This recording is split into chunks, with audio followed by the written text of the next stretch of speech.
नमस्कार प्यारे विद्यार्थियों।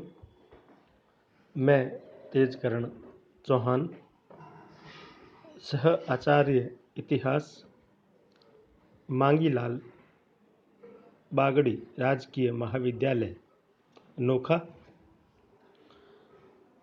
आज हम बीए पार्ट तृतीय के पेपर सेकंड के अंतर्गत भारतीय सामाजिक संगठन में विवाह संस्कार और उपनयन संस्कार के महत्व के बारे में पढ़ेंगे। जैसा कि हम जानते हैं कि विवाह भारतीय समाज में एक अलग और महत्वपूर्ण स्थान रखता है। भारतीय जीवन पद्धति में विवाह को 7 जन्मों का बंधन माना जाता है। विश्व के दूसरे धर्मों और संस्कृतियों से इतर भारतीय समाज में विवाह को लेकर अनूठी विशेषताएं देखने को मिलती है और विवाह विच्छेद का भारतीय संस्कार और जीवन पद्धति में कोई स्थान नहीं है। यद्यपि आधुनिक काल में विवाह विच्छेद अर्थात तलाक के रूप देखने को मिलते हैं, परंतु ये सब आधुनिक जीवन शैली और पाश्चात्य जीवन शैली का अनुकरण मात्र है। आज भी अंतरात्मा से संस्कृति की अनंतिम गहराइयों से भारतीय समाज तलाक को स्वीकार नहीं करता है।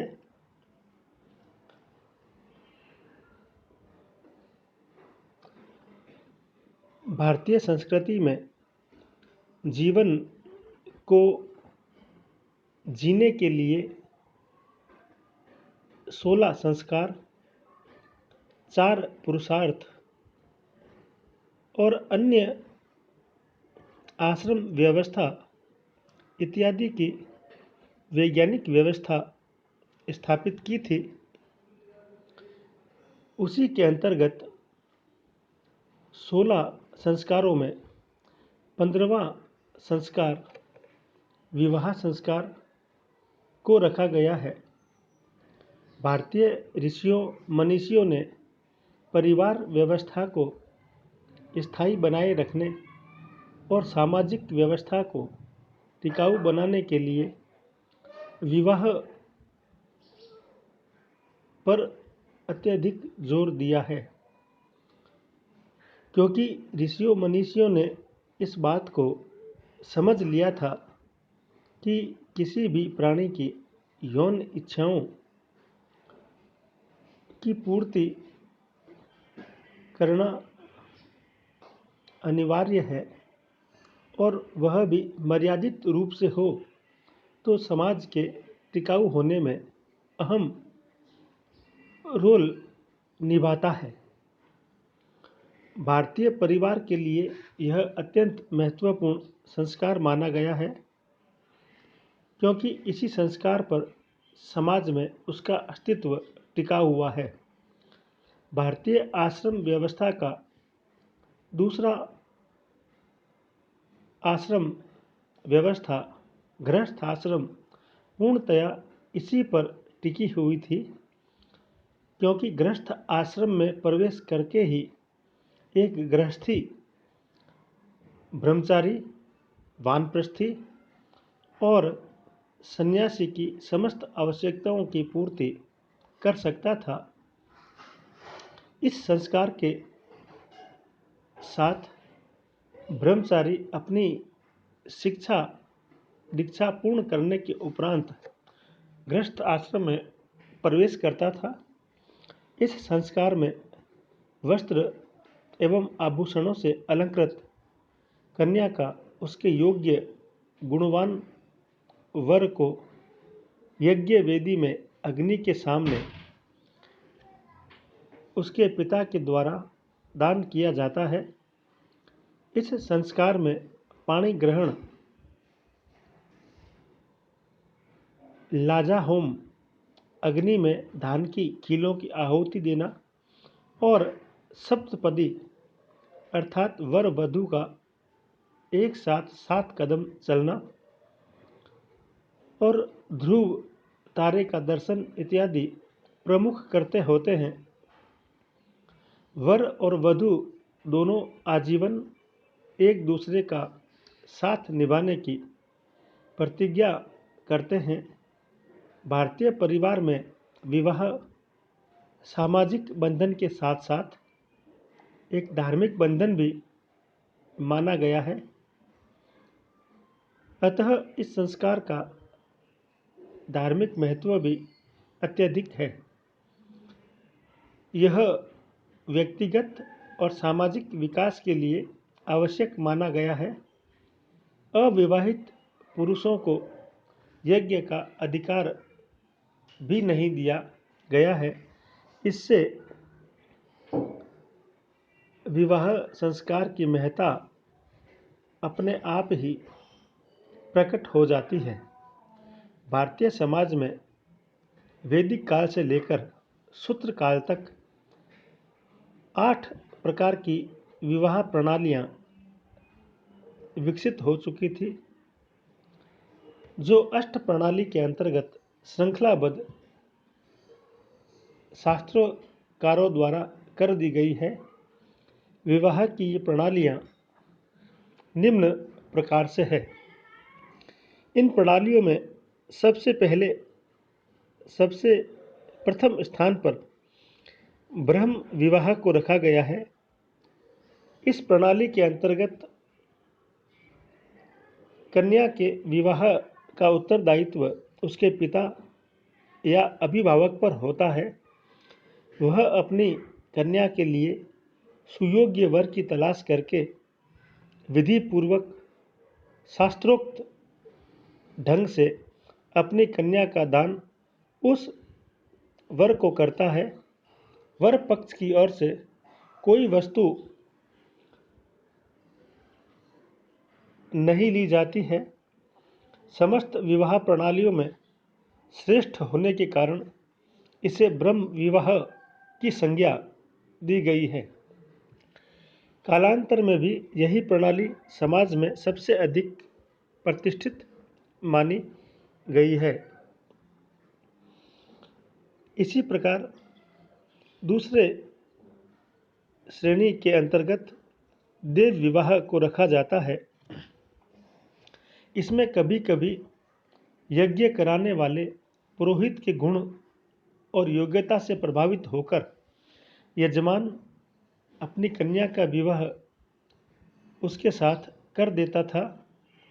चूँकि वर देव कार्य, यज्ञ इत्यादि कर्मों में रत रहता था, अतः विवाह की इस प्रणाली को देव विवाह की संज्ञा दी गई है। आगे चलकर कालांतर में जब वैदिक यज्ञ समाप्त हो गए, तब इस प्रकार के विवाहों का भी अंत हो गया। तीसरे प्रणाली के अंतर्गत आर्ष विवाह को रखा जाता है।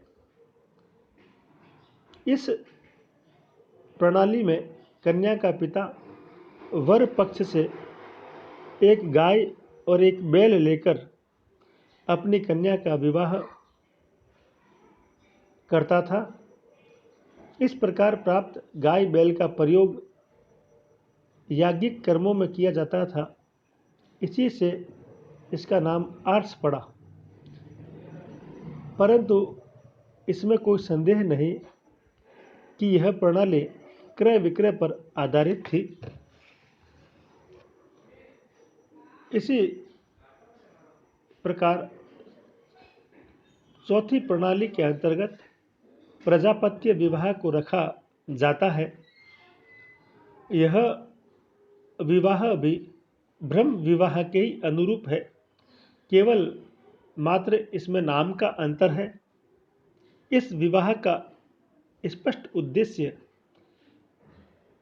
प्रजा अर्थात संतानोत्पत्ति करना है, जिसमें कन्या का पिता वर की पूजा करके विधि पूर्वक अपनी कन्या का दान करता है और दोनों को गृहस्थ जीवन बिताने का उपदेश देकर कहता है कि तुम दोनों पति पत्नी साथ रहकर धर्म आचरण अनुकूल व्यवहार करते हुए अपना जीवन बिताओ। इस प्रकार के विवाह में किसी प्रकार का लेन देन नहीं होता है।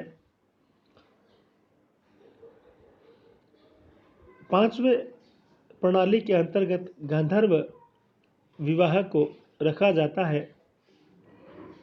जैसा कि हम आज के युग में प्रेम विवाह या प्रणय विवाह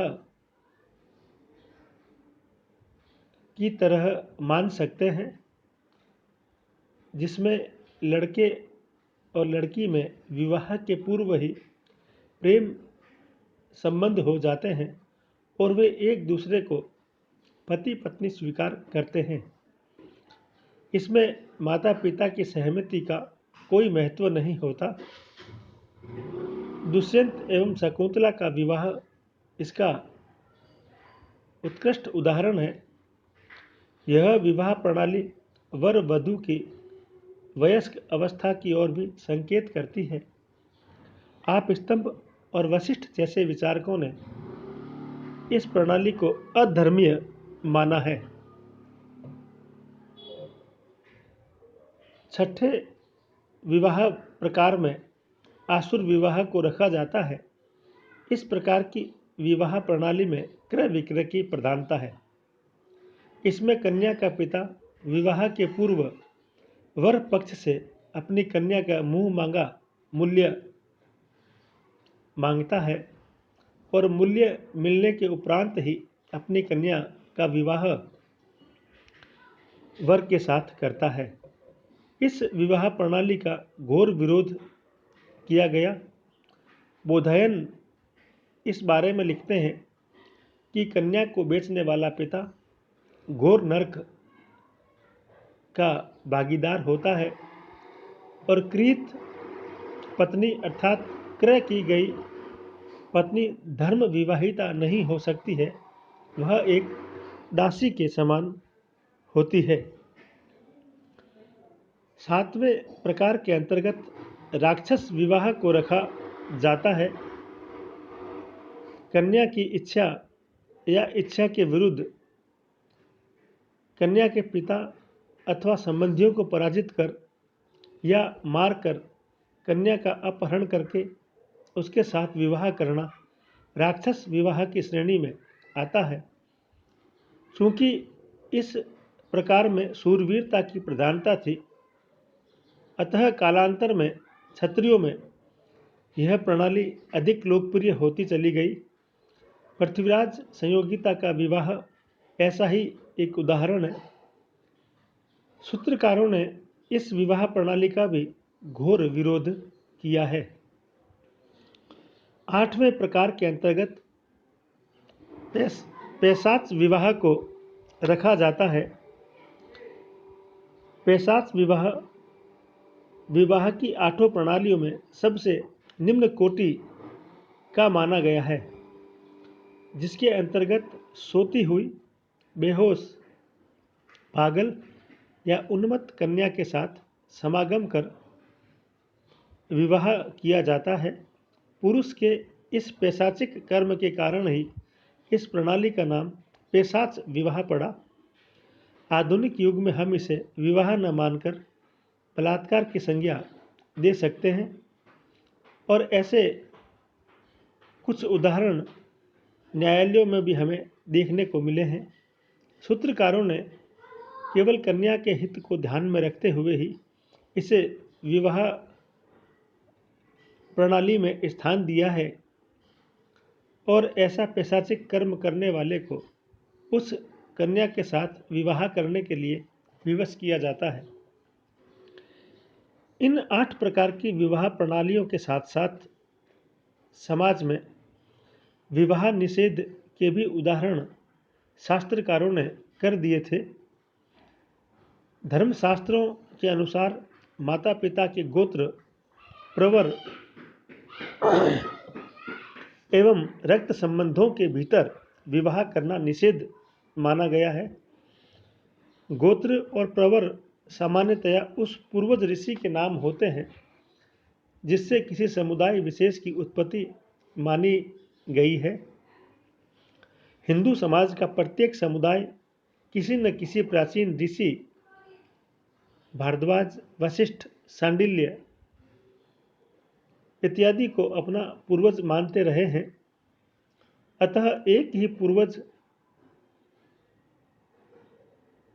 या गोत्र और प्रवर की संतान पारस्परिक विवाह सूत्र में नहीं बंध सकती है। इसी प्रकार सपिंड के भीतर भी विवाह का निषेध किया गया है। सपिंड से अभिप्राय माता और पिता के रक्त संबंधों से है। सामान्यतः विवाह कुछ निश्चित पीढ़ियों तक माता पिता के रक्त संबंध को टालकर करने की मान्यता भारतीय समाज में प्रचलित है।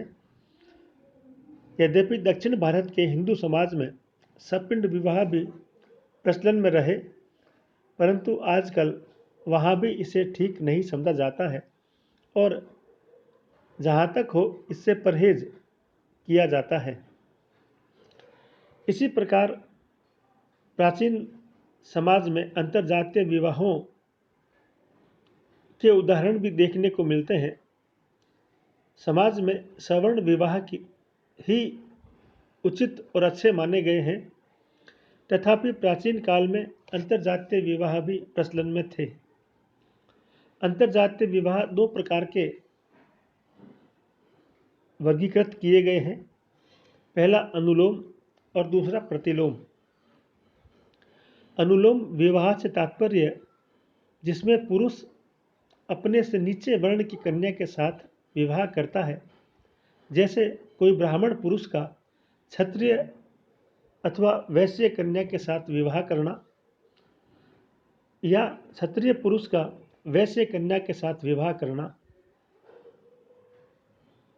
ये अनुलोम विवाह के अंतर्गत रखे जाते हैं।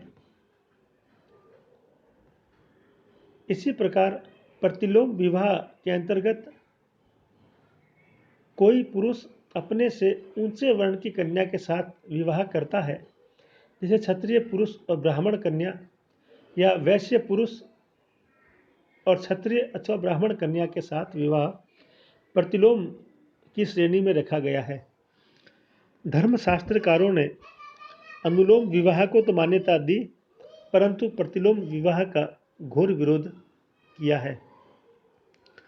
प्रतिलोम विवाह धर्म विरुद्ध माने गए तथा प्रतिलोम विवाह से उत्पन्न पुत्र और पुत्री को भी अवैध माना गया है, जिसका सीधा तात्पर्य था कि लोग ऐसे संबंधों से बचें। आधुनिक युग में भी अंतरजातीय विवाह प्रचलित है तथा समाज उसे मान्यता प्रदान करता है। अंतरजातीय विवाह से उत्पन्न संतान को भी समाज वैध मानते हुए उसे प्रतिष्ठित स्थान प्रदान करता है। कुछ प्रगतिशील विचारक तो अंतरजातीय विवाह को राष्ट्रीय एकता का प्रतीक भी मानते हैं। फिर भी भारतीय समाज में आज भी कुछ ऐसे लोग हैं जो अंतरजातीय विवाह को उचित नहीं मानते हैं। इसके साथ साथ भारतीय प्राचीन समाज में नियोग प्रथा भी प्रचलन में थी। शास्त्रकारों ने विशेष परिस्थितियों में नियोग प्रथा को भी मान्यता प्रदान की है। कोई भी स्त्री अपने पति की मृत्यु होने पर या पति के नपुंसक या रोगी होने पर अपने देवर या अन्य सगोत्रीय सजातीय पुरुष के साथ संबंध स्थापित करके पुत्र उत्पन्न कर सकती थी। इस प्रकार के उत्पन्न पुत्र को स्मृतिकारों ने क्षेत्रज पुत्र के रूप में मान्यता प्रदान की।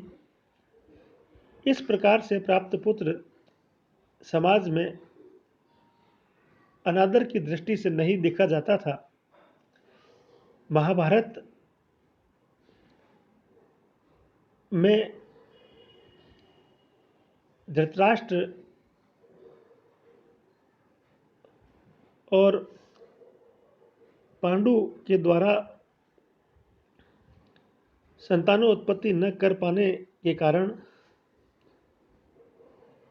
व्यास के द्वारा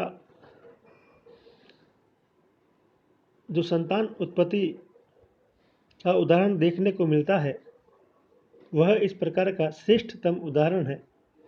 कालांतर में नियोग प्रथा बंद हो गई और समाज में इस प्रथा को घृणा की दृष्टि से देखा जाने लगा, क्योंकि कालांतर में इसका दुरुपयोग होने लगा। इसके साथ साथ विवाह विच्छेद के बारे में भी शास्त्रकारों ने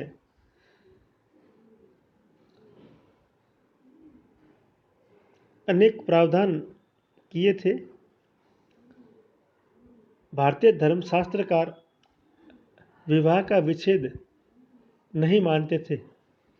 मनुस्मृति में कहा गया है कि पति या पत्नी को धर्म, अर्थ और काम के विषय में एक दूसरे के प्रति सच्चा और निष्ठावान रहना चाहिए और सदैव यही प्रयत्न करना चाहिए कि वे कभी भी अलग न हो। पति पत्नी की पारस्परिक निष्ठा जीवन पर्यंत चलती रहे, यही पति और पत्नी का धर्म है। मनु ने वैवाहिक संबंध को एक पवित्र और कभी भंग न होने वाला संस्कार माना है तथा स्त्री के पुनर्विवाह का भी निषेध किया है। नारद मुनि और पाराशर विशेष परिस्थितियों में विवाह विच्छेद की स्वीकृति प्रदान करते हैं। इस संबंध में कौटिल्य का मत भी यहाँ उल्लेखनीय है। कौटिल्य कहते हैं कि ब्रह्म, प्रजापत्य, आर्ष और देव नामक 4 प्रकार के विवाहों का विच्छेद नहीं किया जा सकता है, परंतु गंधर्व, असुर, राक्षस और पैशाच विवाहों में परस्पर द्वेष उत्पन्न हो जाने पर एक दूसरे की सहमति से विवाह विच्छेद किया जा सकता है।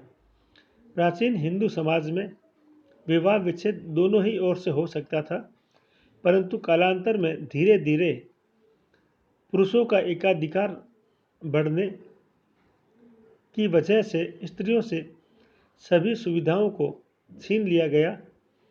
समय के साथ साथ विवाह विच्छेद के निषेध स्त्री के लिए और कठोर होते चले गए और उनके साथ अनेक धार्मिक धारणाओं को भी जोड़ दिया गया।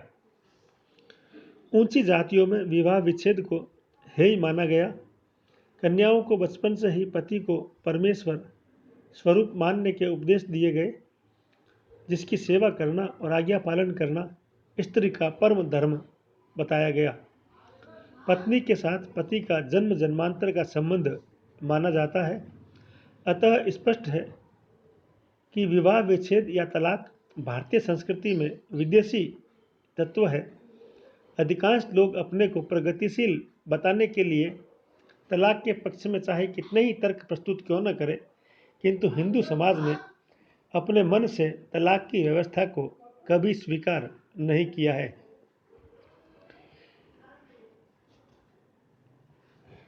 इस प्रकार